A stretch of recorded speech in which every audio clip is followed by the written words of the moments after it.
Alright, y'all, I'm back in the movie theater parking lot, and I'm very fittingly wearing my Snoopy hat because I just got out of seeing Good Boy. And I liked this movie. I didn't love it, but I liked it because it was different. This is not your average horror movie. It's a little bit high concept. Some might call it a little bit of a gimmick, but a dog is the lead of this film.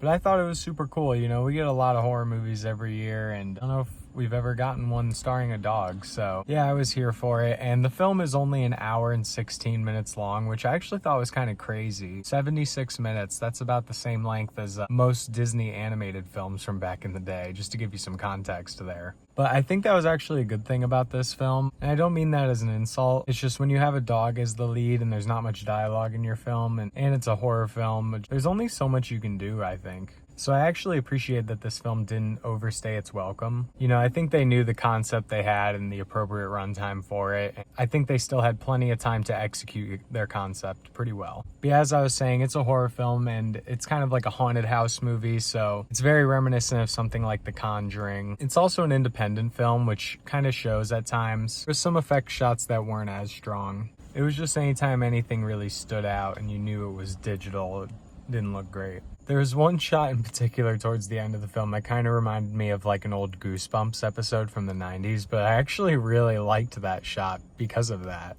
And yeah, certain aspects of this movie, it kind of almost felt like it was a feature-length Goosebumps episode, which I'm super into. I think that's really cool. Now, are you going to go to this movie and feel justified after having paid a high ticket price and maybe a high price for some concessions as well? And then the movie's only an hour 16 minutes and there's not any dialogue really. I don't know, that's up to you. I think a lot of that depends on how much you love this dog. If you're a dog lover, I'm sure you're gonna really like this movie. The dog was great, by the way. He's not a professionally trained actor dog, he's just a regular dog, so it was really cool to see. It reminded me of the movie Prey. If you saw that movie, there was a dog actor in that film that was also, you know, not trained, just a normal dog, and the dog did a pretty good job. But seriously, make sure you stick around to the end credits of this movie too, because they show a little bit of behind the scenes and it's actually really interesting, and it also kind of puts your mind at ease because there's some moments in the movie where you might think they're scaring the dog and then they show the behind the scenes and it's very much not the case. But yeah, going back to the horror aspects, the movie didn't rely too heavily on jump scares, which I'm thankful for. But yeah, like I was saying, I just really like this movie because it was such a cool concept and it's kind of something you don't really see. And for someone like me who sees not only a lot of movies but a lot of horror movies, it was cool to just see something different. I don't know if anyone's gonna absolutely love this film because I really didn't love it. Me personally, I would probably give it like 3.5 stars out of 5. You know, it's really well made, it's a cool idea, and there's definitely moments where I was certainly entertained, but I was never really scared, you know. However, in the film's defense, there was at least 2 people in the movie who I heard gasp or jump at one point, so, you know, you got those people.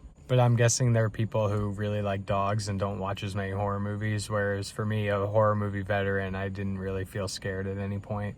And I did feel there were certain moments that were very derivative of some other horror movies that I've seen. But, you know, everything comes from something, so that really doesn't bother me. But yeah, get out to the movies and check this one out, you know, just go support an independent film. It's really cool knowing the behind the scenes stuff about this movie. It's great that this is playing in theaters. And it's also great that theaters aren't scared to show such a short movie, or distributors aren't scared to distribute such a short movie. Because, you know, I really don't think there's anything wrong with that. I think there's a stigma, like if your movie's too short, it's of lesser quality, and you know, I don't think that's true in the slightest. Don't get me wrong, I just saw One Battle After Another yesterday, almost 3 hours long, and I loved that too. I have no problem with long run times either. It all just depends on your movie, you know, and I think this movie had an appropriate runtime for what it was. But yeah, thanks for watching, guys, and I'll see you next time.